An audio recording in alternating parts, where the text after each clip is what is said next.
नमस्कार दर्शकों, मैं ज्योति शर्मा हार्दिक अभिनंदन करती हूं आप सभी का हमारे बेहद विशेष कार्यक्रम श्री हरि शक्ति में। दर्शकों, कई बार देखा जाता है कि मन में नकारात्मक विचार आते हैं। कुछ ऐसी चीज़ें हमारे मन में, कुछ ऐसी बातें हमारे मन में चलती रहती हैं जिनके बारे में हम सोचना तो नहीं चाहते, लेकिन ना चाहते हुए भी ऐसे अजीब और गरीब विचार हमारे मन में आते हैं। ऐसा किन कारणों से होता है, क्या है नकारात्मक विचार, आज इस विषय पर चर्चा करेंगे। और इस बारे में तमाम जानकारी के लिए इस वक्त मेरे साथ स्टूडियो में मौजूद हैं बड़े बालाजी मंदिर के महंत विनय जी। चलिए सबसे पहले मिलकर महंत जी का स्वागत करते हैं। महंत जी, बहुत स्वागत करूंगी कार्यक्रम में आपका। तो बिल्कुल दर्शकों, कार्यक्रम की शुरुआत करें, लेकिन सबसे पहले आप सभी को बता दूं, लगातार टीवी स्क्रीन पर नंबर फ्लैश हो रहे हैं। मन में कोई भी सवाल है, जीवन में किसी तरह की कोई भी समस्या, कोई भी परेशानी है, आप इन नंबर्स पे कॉल कर सकते हैं, महंत जी से बात कर सकते हैं और जीवन की तमाम समस्याओं का समाधान हमारे कार्यक्रम के माध्यम से पा सकते हैं। तो महंत जी, आज सबसे पहला सवाल आपसे यही जानना चाहूँगी कि नकारात्मकता है क्या, क्यों हमारे मन में नकारात्मक विचार आते हैं, इसके बारे में जानना चाहूँगे। पहले ज्योति जी, मैं आपके चैनल के माध्यम से जो भी दर्शक हमें सुन रहे हैं, हमें देख रहे हैं, उन सभी को मेरा प्रणाम। नकारात्मक निगेटिव थॉट से लगभग सभी लोग परेशान हैं। आजकल सभी चाहते हैं कि जो नकारात्मक विचार जो हमारे जीवन में आ रहे हैं, इनसे लगभग सभी छुटकारा पाना चाहते हैं। इसकी विधि, इसकी प्रक्रिया हर कोई जानना चाहता है कि अगर निगेटिव थॉट आ रहे हैं तो हम इनसे कैसे बचें। इस निगेटिव थॉट से हमें एक पौराणिक कथा याद आती है उस समय की, जिस समय पूरी पृथ्वी पर राक्षसों का उत्पात मचा हुआ था। माँ जगदम्बा ने, माँ परम्बा ने, आदि शक्ति भवानी ने अवतरित होकर उन्होंने कुछ राक्षसों का विनाश किया। उस समय एक अजीब गुण धर्म वाला राक्षस आया था जिसका नाम था रक्तबीज। रक्तबीज अजीब गुण धर्म वाला राक्षस था। रक्तबीज को माता के सैनिक जो भी उसको मारते थे, सेम जब उसका खून धरती पर गिरता था तो ठीक उसी प्रकार दूसरा रक्तबीज जन्म ले लेता था। माता परेशान होती चली गई। इसी प्रकार माता जितने को मारती जाती उतना बढ़ता जाता, एक से हजार से लाख से करोड़ों रक्तबीज होते चले गए। माता दुविधा में आ गई। दुविधा में आकर उन्होंने सारी देवी देवताओं को उन्होंने एकत्रित किया उस दुविधा को दूर करने के लिए। फिर माता ने दूसरे चरण में, युद्ध के दूसरे चरण में, माता अपने एक हाथ में खप्पर लेती हैं। खप्पर लेकर वो रक्तबीज को मारती, एक रक्तबीज को मारती। रक्तबीज को मारने के बाद जो उसका खून होता था उसे उस खप्पर में भर के माता खुद ग्रहण कर लेती थी। रक्तबीज को पी लेती थी, रक्तबीज के खून को पी लेती थी। धीरे धीरे करके रक्तबीज और रक्तबीज के जो संतानें थी, माता ने उनका समापन किया, इस धरती को पाप से मुक्त कराया। अब रक्तबीज, ये जो माता की जो कथा है, ये कथा हमारे जीवन में निर्भर करती है नकारात्मकता से। अब नकारात्मकता, निगेटिव थॉट क्या होता है, जैसे हम कहीं गए, किसी चीज़ को देखा, हमारे मन में निगेटिव विचार आए। फिर क्या हुआ, वो निगेटिव विचार हमारे मन में एक बीज की तरह आया। वो बीज अंकुरित हुआ, अंकुरित होकर पेड़ बना, पेड़ बन के उसमें तने आए, पत्ते आए, फिर फल आए। वो धीरे धीरे बढ़ता चला गया। फिर उस फल में गिरा, फिर और बीज आए, और बीज उत्पन्न हुए, और फल हुआ। तो क्या होता है कि हमारे जीवन में पहले एक निगेटिव विचार था, एक वक्त के चलते हमारे जीवन में लाखों निगेटिव विचार हमारे जीवन में आते चले जाते हैं। बहुसंख्यक विचार जो है, बहुसंख्यक निगेटिविटी हमारे अंदर आ जाती है। हम परेशान हो जाते हैं। हम किसी से मिलते हैं, कोई हमसे बात करता है, हमारे अंदर चिड़चिड़ापन आता है, हमारा काम में मन नहीं लगता। जीवन में निगेटिविटी को लेके इतनी परेशानी आ जाती है, घर में कलह मच जाती है। तो निगेटिविटी एक ऐसी रक्तबीज के जरिए मैं आपको बताना चाहता हूँ कि निगेटिविटी एक ऐसा विचार है कि जो इंसान के जीवन में नहीं आना चाहिए। अब माता ने जब रक्तबीज का समापन किया था तो माता के हाथ में खप्पर था, क्योंकि रक्तबीज का खून जब जमीन पे, जब धरती पे गिरता था, तभी एक नया रक्तबीज उत्पन्न होता था। तो माता ने क्या किया कि रक्तबीज के खून को जमीन पे गिरना ही बंद करा दिया। वो खप्पर में रोप लेती, पी लेती थी। अभी हमारे अंदर क्या है, नकारात्मक विचार पहले आते हैं। आने के बाद वो हमारे अंदर, हमारे मन रूपी धरती पर स्थापित हो जाते हैं। फिर वो अंकुरित होते हैं, तब फल बनते हैं, तब जाके हमारे अंदर जो निगेटिव विचार है वो बढ़ते जाते हैं। अब इसी प्रकार, क्योंकि अगर हमारे अंदर निगेटिव विचार आ रहे हैं तो उनको हमारे अंदर से निकालने के लिए, उनको समाप्त करने के लिए हमें कहीं ना कहीं किसी माध्यम, किसी व्यवस्था की जरूरत पड़ती है। जब माता होकर के ईश्वर को खुद रक्तबीज को मारने के लिए एक खप्पर की जरूरत पड़ सकती है, तो हम तो इंसान हैं, हमें तो बेसिकली हमें जो ज़रूरत पड़ेगी ही पड़ेगी कि हमारे जीवन में जो हमारे विचार आ रहे हैं इनको समाप्त करने के लिए हमें किसी माध्यम, किसी व्यवस्था की ज़रूरत पड़ती है। वो माध्यम, वो व्यवस्था हरि कृपा के रूप में होती है। हरि की कृपा अगर हमारे ऊपर होती है तो हमारे जीवन में जो निगेटिव विचार आते हैं, जो निगेटिव थिंकिंग्स आते हैं, जो निगेटिव हम सोचते हैं, उनसे हम छुटकारा पा जाते हैं। जब भगवान होकर वो किसी चीज़ का माध्यम, किसी चीज़ का सहारा ले सकते हैं तो हम तो इंसान हैं, हम आप तो इंसान हैं। आप लोगों को भी जो आपके जीवन में जो भी निगेटिविटी आती है उसको दूर करने के लिए हम आपको सलाह देते हैं कि आप श्री हरि कृपा लीजिए। श्री हरि कृपा के जरिए आपके जीवन में जो भी दुविधाएं आ रही हैं, जो भी समस्याएं आ रही हैं, आप उन समस्याओं का निदान कर सकते हैं, उन समस्याओं से छुटकारा पा सकते हैं। जी, तो बिल्कुल दर्शकों, श्री हरि की कृपा आप पर बनी रहे और आपके जीवन की जो भी समस्या परेशानी है वो दूर हो जाए। कार्यक्रम के माध्यम से हमारा यही प्रयास रहता है कि आपके जीवन की जो समस्या है उसको सुनकर आप तक उसका समाधान पहुंचाया जा सके। तो यदि आपके जीवन में भी किसी तरह की कोई समस्या है, कोई परेशानी है, तो लगातार टीवी स्क्रीन पर नंबर फ्लैश हो रहे हैं, नंबर्स पर आप कॉल कर सकते हैं, महंत जी से बात कर सकते हैं, हमारी संस्थान में आप संपर्क कर सकते हैं और जीवन की तमाम समस्याओं का आप समाधान पा सकते हैं। महंत जी, जैसा कहा जाता है कोई पितृ दोष है, कोई ग्रह दोष है, तो इन दोषों के बारे में आप क्या कहेंगे? किस तरह से इन दोषों के बारे में आप हमारे दर्शकों को बताना चाहेंगे?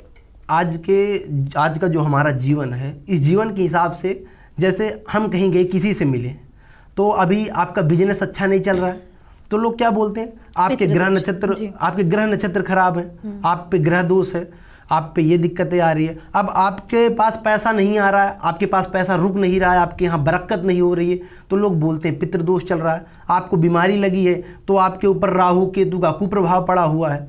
ये एक नाना प्रकार की बातें। कभी कभी तो क्या होता है, हम किसी से मिलते हैं तो लोग हमें यहाँ तक बता देते हैं कि आपके ऊपर 7.5 चल रही है, आपके ऊपर ढैया चल रही है, 2.5 साल का शनि आपके ऊपर भारी हो गया। अब लोगों को क्या हुआ कि जब लोगों ने देखा कि हमारे ऊपर 2.5, अब अच्छा खासा व्यक्ति जो अच्छे से काम कर रहा है वो जब ये बात सुनता है तो अच्छा खासा व्यक्ति भी अपने काम से पीछे हटने लगता है। अगर वो व्यक्ति अपने काम से नहीं पीछे हटता तो उसका जो मन होता है वो मन धीरे धीरे करके उस काम से पीछे हटने लगता है। अभी लोगों ने ग्रह के नाम पे, शनि के नाम पर एक आडंबर रचा हुआ है, एक लूटपाट मचा के रखी है कि आपका शनि दोष है, शनि का कुप्रभाव है। मतलब शनि को लेकर के, राहु को लेकर के, चंद्रमा आपका निम्न है, सूर्य आपका निम्न है, एक अच्छा सा पैराग्राफ तैयार कर दिया गया है ताकि लोगों को हम बता सकें कि ग्रह दोष है, पितृ दोष है, नक्षत्र आपके खराब है। मैं आपको बताना चाहता हूँ कि जैसे आप अपना घर बनाना चाहते हैं, जब आप अपना घर बनाना चाहते हैं तो घर का नक्शा पहले ही हमारे मन में आ जाता है कि यहाँ पे हमारा बालकनी होगा, यहाँ पे हमारी किचन होगी, यहाँ हमारे कमरे होंगे, सामने गार्डन होगा। तो ये सारी चीज़ें पहले से ही हमारे मन में सेटअप हो जाती हैं। तो उसके बाद कुछ समय के बाद घर जो है हमारे सामने प्रत्यक्ष रूप में प्रकट हो जाता है, प्रत्यक्ष रूप में हम उसे बना लेते हैं। तो सबसे पहले इंसान को अपने मन को स्थिर रखना बहुत ज़रूरी होता है।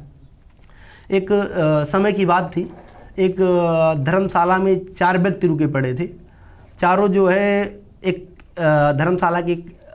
धर्मशाला में रुके, रात हुई, चारों खाना खाने बैठे, अपना भोजन किया।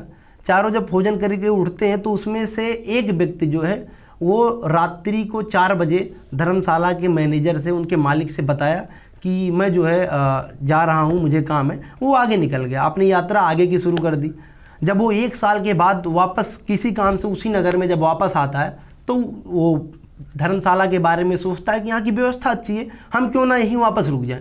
वो उस धर्मशाला में आके रुक जाता है। जब रुकने के लिए आता है तो धर्मशाला का जो मैनेजर था वो उससे पूछता है कि आप ठीक तो हैं? व्यक्ति कहता है हाँ मैं ठीक हूँ। फिर पूछते हैं आपका सब कुछ अच्छे से चल रहा है? तो व्यक्ति बताता है कि वो इंसान उस मैनेजर को बताता है कि मेरा तो व्यापार भी अच्छा चल रहा है, क्योंकि उसको लगा कि कहीं ना कहीं वो मेरे व्यापार के बारे में पूछ रहा है। तो उसने बताया कि जो हमारा व्यापार है वो अच्छे से चल रहा है। फिर उसने पूछा मैनेजर ने, क्या आपका स्वास्थ्य ठीक है? तो उसने बोला हाँ मेरा स्वास्थ्य भी ठीक है। तो ये बातें जब उससे कई बार पूछी गई तो परेशान होकर मैनेजर से पूछता है कि सर आप बताइए कि हमारे जीवन में जो ये परेशानी, ये बातें जो आप हमसे पूछ रहे हैं, ये किस कारण से आप हमसे पूछ रहे हैं? आप हमें वजह बताइए कि आप बार बार हमारे स्वास्थ्य को लेकर, हमारे काम को लेकर क्यों पूछ रहे हैं। तब उस धर्मशाला के जो मैनेजर था उसने बताया कि जब आप हमारे धर्मशाला में 1 साल पहले आए थे तो हमारे धर्मशाला में आपके साथ 4 व्यक्ति वहाँ पर रुके थे। जब वो 4 व्यक्ति रुके थे तो आप तो आगे का सफ़र तय कर लिया, आप आगे निकल गए। लेकिन उनमें से 3 व्यक्ति वहीं सोए पड़े थे। जब वहाँ के कर्मचारी जब सुबह खाना बनाने गए तो उन्होंने देखा कि रात में उन्होंने जो सब्जी बनाई थी उसमें एक मरा हुआ जहरीला सांप पड़ा हुआ था। वो उसी में पक गया था, उसी में उबल गया था। उसी सब्जी को इन चारों को खिलाया गया था। तो दौड़ा दौड़ा जाता है और वहाँ जाके कमरे में 3 लोगों से पूछता है। तो जो भी 3 व्यक्ति वहाँ पे थे उन्होंने बताया कि यहाँ हमने खाया। ये सुनकर जब उन 3 व्यक्तियों ने सुना कि उस सब्जी में जहर है, ये सोच करके उनका जो दिमाग है वो स्थिर हो गया और वो जो है तीनों के तीनों का स्वर्गवास हो गया। वो तीनों के तीनों वहीं पे मर गए, उनका समापन हो गया। तो ये बातें जब उस व्यक्ति ने सुना, जब वो व्यक्ति सुनता है कि उस खाने में जहर था, तो वो उसके मस्तिष्क पे वो बातें जाके लगी। वो भी परेशान हो गया। वो परेशान होकर अचेत हो गया। अचेत होकर जब पड़ गया तो मैनेजर ने डॉक्टर को बुलाया। डॉक्टर जब आता है तो उसका चेकअप होता है। पता चलता है 2 घंटे के बाद वो व्यक्ति भी मर गया।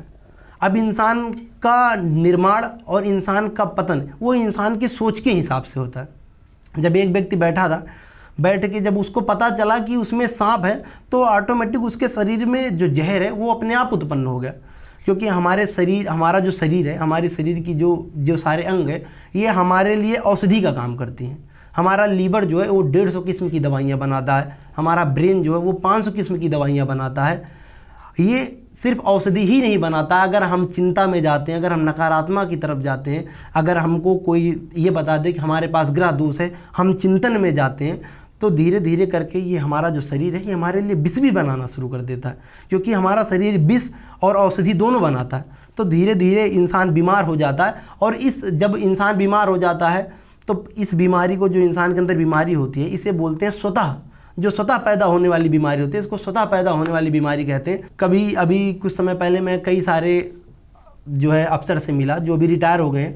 अब उन्होंने क्या सोचा कि 60 साल हमारी एज हो गई, हमने ड्यूटी तो पूरी कर लिया। अब उनके दिमाग में एक बात आके बैठ जाती, अब हमको सिर्फ मरना है, हमारा काम तो होगा, हमको सिर्फ मरना है। तो जो 30-35 साल की जो उनकी लाइफ बची हुई है, जो उनका जीवन 30-35 साल का बचा हुआ है, वो ये सोच कर निकाल देते हैं कि अब हमको तो मरना है। बिल्कुल। बाकी हम बताना चाहते हैं कि सबसे पहले इंसान को अपने मन को स्थिर रखना चाहिए। क्योंकि आप हमसे अगर जुड़ना चाहते हैं, क्योंकि हमारे हरि जो है वो कहते हैं, हमारा परम पिता परमात्मा हमको कहता है कि अगर आप हमसे जुड़े तो हमारे साथ पूरे विश्वास के साथ जुड़ो।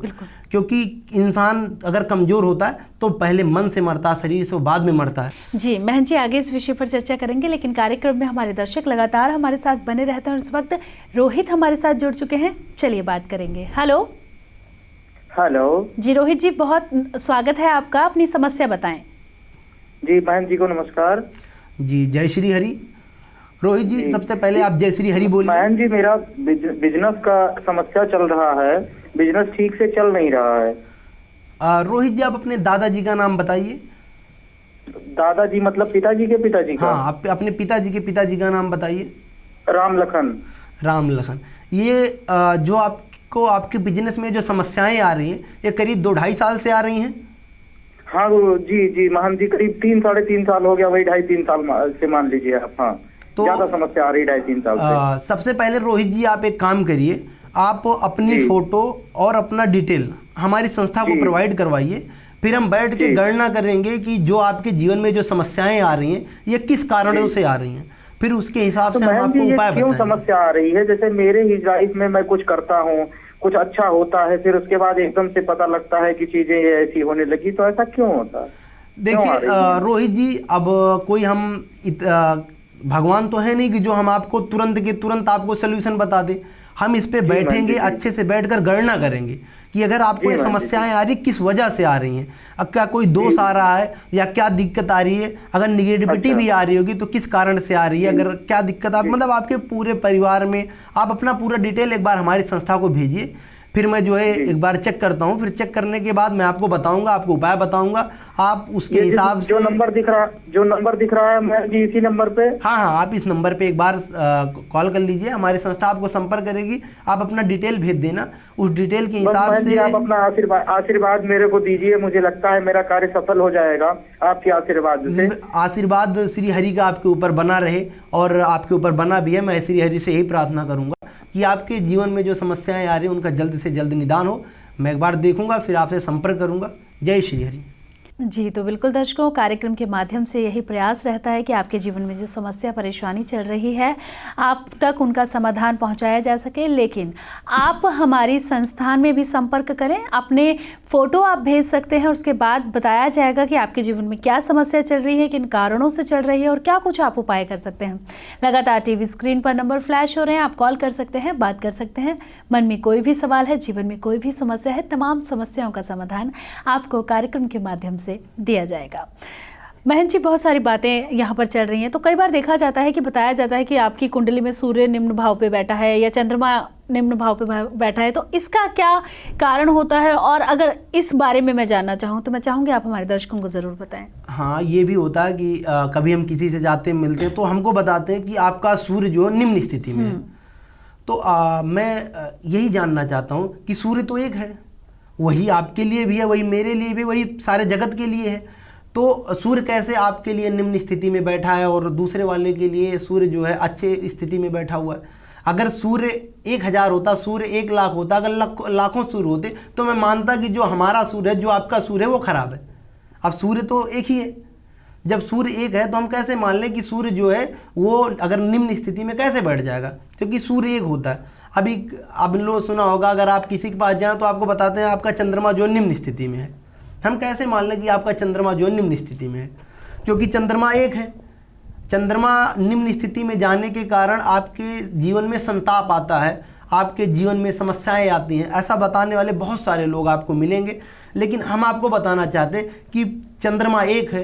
जो चंद्रमा हमारे लिए, जो चंद्रमा आपके लिए, वही चंद्रमा सभी के लिए। जब चंद्रमा एक है तो आप मुझे बताइए कि वही चंद्रमा हमारे लिए उत्थान कर रहा है, वही चंद्रमा दूसरों के लिए उत्थान कर रहा है। आपके लिए वो चंद्रमा कैसे पतन कर रहा है? आपका वो चंद्रमा आपका कैसे पतन कर रहा है? कैसे वो चंद्रमा की वजह से आपके जीवन में संताप आ रहा है? कैसे उन चंद्रमा की वजह से आपके जीवन में मैं कैसे मान लूँ कि अगर आपके जीवन में समस्या आ रही है तो आपके जीवन में अगर समस्या आ रही है तो उसका कारण चंद्रमा है। एक समय की बात है, मैं आपको बताता हूँ कि मैं तो नहीं मान सकता, लेकिन एक क्लास में करीब 30, 35, 40 बच्चे जो है पढ़ाई करते हैं। एक क्लास टीचर होता है, उन 30-40 बच्चों में से कुछ बच्चे जो है वो, एक बच्चा टॉप करता है, कुछ बच्चे पास हो जाते हैं, 2-1 बच्चे जो है वो फेल हो जाते हैं।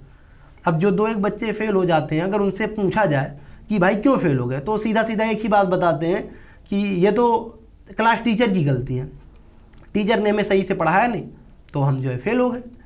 लेकिन मैं आपसे जानना चाहता हूँ कि क्या उस टीचर की गलती है? आखिर उसी टीचर ने उन 40 बच्चों को, उन 30 बच्चों को पढ़ाया, उन 30 बच्चों में से 28 बच्चे जो है पास हो गए, 2 बच्चे कैसे फेल हो गए? अब ये बात जब प्रधानाचार्य के पास पहुँचती है तो प्रधानाचार्य अब क्या करें, क्लास टीचर को निकाल दें? ऐसा तो हो नहीं सकता ना, क्योंकि उस बच्चे ने कर्म किया नहीं, उस बच्चे ने सही से पढ़ाई किया नहीं, तब उसके जीवन में जो है वो फेल हो जाता है। वो अपने जीवन में एक क्लास पीछे चला जाता है, वो फेल हो जाता है। अभी क्या है कि ऐसे हमारे जीवन में हमारे लिए निश्चित होता है कि हम जो हमारा कर्म है, हमने पूर्व जन्म में जो हमने कर्म किया है, चाहे वो संचित हो, चाहे वो प्रारब्ध पाप हो, वो हमारे लिए ही मायने देता है कि वो हमारे जीवन को आगे अच्छा करेगा या बुरा करेगा, वो हमें पास करेगा या फेल करेगा। वो इसी पर डिपेंड करता है कि हमने अपने जन्म में क्या पाप किए हैं, क्या किए हैं। कुछ तो ऐसा भी होता है कि क्रियामान कर्म भी होता है, जो हम अभी के अभी, जैसे हमने अभी कोई गलती की और तुरंत के तुरंत हमको उसका सज़ा मिल जाता है, क्रियामान भी कर्म होता है। लेकिन जो मेन दोष होता है, जो मेन पाप होता है, वो संचित का और प्रारब्ध का पाप होता है, जिसकी वजह से इंसान की लाइफ में बहुत सारी रुकावटें आती हैं, इंसान आगे बढ़ नहीं पाता है। एक परेशानी का दौर आता चला जाता है, लोग परेशान होते चले जाते हैं और लास्ट में परेशान होकर वो भटकते रहते हैं, इधर उधर जाते रहते हैं। बाद में वो थक हार के ये सोचकर बैठ जाते हैं कि अब तो हमारे जीवन में जो परेशानी है इसका अंत ही नहीं होगा।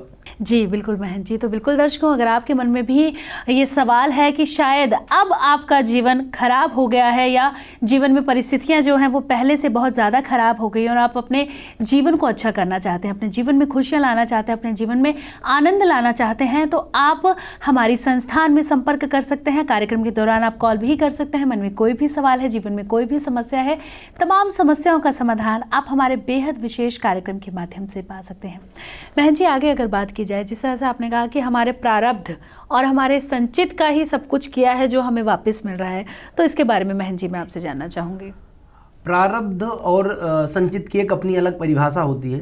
संचित वो कर्म होते हैं कि जैसे हमने पूर्व जन्म में कुछ जो अनजाने से हमसे गलती हुई, जो अनजान में हमसे गलतियाँ हुई हैं, वो हमारा संचित कर्म होता है। अब अनजान में जैसे हम साइकिल चला रहे हैं, सामने कोई व्यक्ति आ गया, हमने ठोकर मार दिया, या हम कहीं गाड़ी से जा रहे हैं, हम किसी से टकरा जाते हैं, या हमारी वजह से किसी का एक्सीडेंट हो जाता है, या कुछ दुर्घटना हो जाती है, तो कहीं ना कहीं जो हमसे अनजान बस में होता है वो संचित कर्म होता है। और संचित कर्म क्या होता है कि अगर हमारे पूर्ण फल जो हैं, जो हमारा प्रताप होता है, अगर हमारा प्रताप और पूर्ण अगर हमारा बढ़ जाता है तो जो हमारे संचित पाप हैं वो नष्ट हो जाते हैं, जो हमारे संचित कर्म है वो पूरी तरीके से नष्ट हो जाते हैं। लेकिन प्रारब्ध कर्म जो होता है, जो प्रारब्ध पाप होता है, वो किसी भी कीमत पे नष्ट नहीं होता है, क्योंकि उसको नष्ट करने की एक अलग प्रक्रिया होती है, एक अलग प्रणाली होती है उसको नष्ट करने के लिए। क्योंकि प्रारब्ध पाप, प्रारब्ध कर्म वो पाप है, वो कर्म है जो हमने जानबूझकर, जो हमने योजना बना करके किया हुआ, जो योजना के प्रति हम जाकर हम किसी को जैसे हम किसी पूरे परिवार को हम हानि पहुंचाते हैं, या किसी व्यक्ति को हम योजना बस मार देते हैं, तो वो पाप जो है हमको दूसरे जन्म में जाकर वो हमारे ऊपर फलीभूत होता है। आपने बहुत सारे लोगों को देखा होगा कि उनका पूरा लाइफ बड़े अच्छे से चलता है, उनके घर में जैसे बहू आती है तैसे उनके घर में एक कलह का दोष मच जाता है। तो कलह का दोष इस वजह से नहीं मचता है कि बहू आई है, क्योंकि वो ये नहीं देख रहे हैं कि उनके जीवन में जो उनका प्रारब्ध है, उनका जो संचित है, वो उनके लिए कैसे वर्क कर रहा है, उन्होंने क्या अपने जीवन में ऐसा किया हुआ है कि जो उनके पीछे प्रारब्ध पाप पड़ा हुआ है। किसी का बच्चा भग जाता है, किसी के बच्चे को सक्सेस नहीं मिलती है, वो परेशान रहते हैं, पूरी ज़िंदगी पढ़ाई करते हैं फिर भी सक्सेस नहीं होते। ये हमारा प्रारब्ध है, जो हमारे पीछे, जो आपके पीछे आ रहा है, आपका प्रारब्ध है। आपने पहले जैसे किया है वैसे आपको भुगतना पड़ेगा। कहते हैं, कहावत बड़ी अच्छी है कि जैसी करनी वैसी भरनी। आपने जैसा किया वैसा आपको भरना पड़ेगा। ऐसा है नहीं कि अगर भगवान है तो अगर भगवान हमारे जीवन में, हमारे जीवन को संचालित कर रहे हैं, अगर श्री हरि हमारे जीवन को संचालित कर रहा है, तो फिर श्री हरि जो है वो हमारे कर्मों के हिसाब से हमको सजा देता है। क्योंकि आपने बड़े बड़े वेद पढ़े हैं, बड़े बड़े ग्रंथ पढ़े हैं, हमारे सनातन धर्म में जितने ग्रंथ हैं, जितने वेद हैं, चाहे वो श्रीमद् भागवत हो, गीता हो, जो भी है, उसमें सीधा सीधा लिखा गया, सीधा सीधा कहा गया कि कर्म प्रधान होता है, कर्म ही प्रधान होता है। कर्म के बिना कुछ ही नहीं हो सकता। आपके जीवन, आपका भविष्य, आपका भूतकाल, आपका वर्तमान, जो कुछ लिखा गया था, ये आपके कर्म के हिसाब से लिखा गया है। तो आप जो आपका कर्म, जो आपने पहले गलतियां की हैं, जो प्रारब्ध दोष की वजह से आपके जीवन में समस्याएं आ रही हैं, तो एक बार आप चेक करवाइए कि आपके जीवन में जो समस्या आ रही है किस कारणों से आ रही है। अगर प्रारब्ध के कारण आ रही है तो हम उसका उपाय बताएंगे। आपके जीवन में जो भी अभी समस्याएं आ रही हैं उनका निवारण हम करेंगे। आपके जीवन में प्रारब्ध पाप से लेकर के संचित पाप तक जो भी छोटी छोटी समस्याएं या कोई बड़ी समस्याएं आ रही हैं उनका हम निदान करेंगे। जी, तो बिल्कुल दर्शकों, अक्सर कहा भी गया है कि कथनी करनी भिन्न, जहाँ धर्म नहीं पाखंड वहाँ। अगर आपके जीवन में कुछ अच्छा या बुरा हो रहा है तो वो आपके प्रारब्ध या संचित का ही फल आपको मिल रहा है। अगर आप जानना चाहते हैं कि आपके जीवन में जो समस्याएं चल रही हैं, जो परेशानियां चल रही हैं, वो किन कारणों से चल रही हैं, तो लगातार टीवी स्क्रीन पर नंबर फ्लैश हो रहे हैं। आप इन नंबर्स को नोट कर लीजिए। आप कार्यक्रम के बाद भी हमारी संस्थान में संपर्क कर सकते हैं। मन में कोई भी सवाल है, जीवन में किसी तरह की कोई भी समस्या है, कोई भी परेशानी है, आपके जीवन की तमाम समस्याओं का समाधान आप तक ज़रूर पहुँचाया जाएगा। लेकिन उसके लिए आपको हमारे कार्यक्रम में संपर्क करना है, बहन जी से बात करनी है, अपनी समस्या के बारे में बताना है, और आपकी एक फ़ोटो के माध्यम से या आपके घर के किसी भी छोटे सामान के माध्यम से ही आपके जीवन में चल रही परेशानियों का समाधान आप तक ज़रूर पहुंचाया जाएगा। तो बहन जी, आप स्टूडियो में आए, हमारे दर्शकों को बताया कि हमें ये नकारात्मक विचार क्यों आते हैं, हमारे दर्शकों का आपने मार्गदर्शन भी किया, प्रारब्ध और संचित के बारे में भी बताया। इसके लिए आपका बहुत बहुत धन्यवाद। जय श्री हरि। तो बिल्कुल दर्शकों, हमारे आज के इस बेहद विशेष कार्यक्रम में बस इतना ही। मुझे दीजिए आज्ञा। नमस्कार। संतवाणी दुखदाहिनी सुखदायिनी।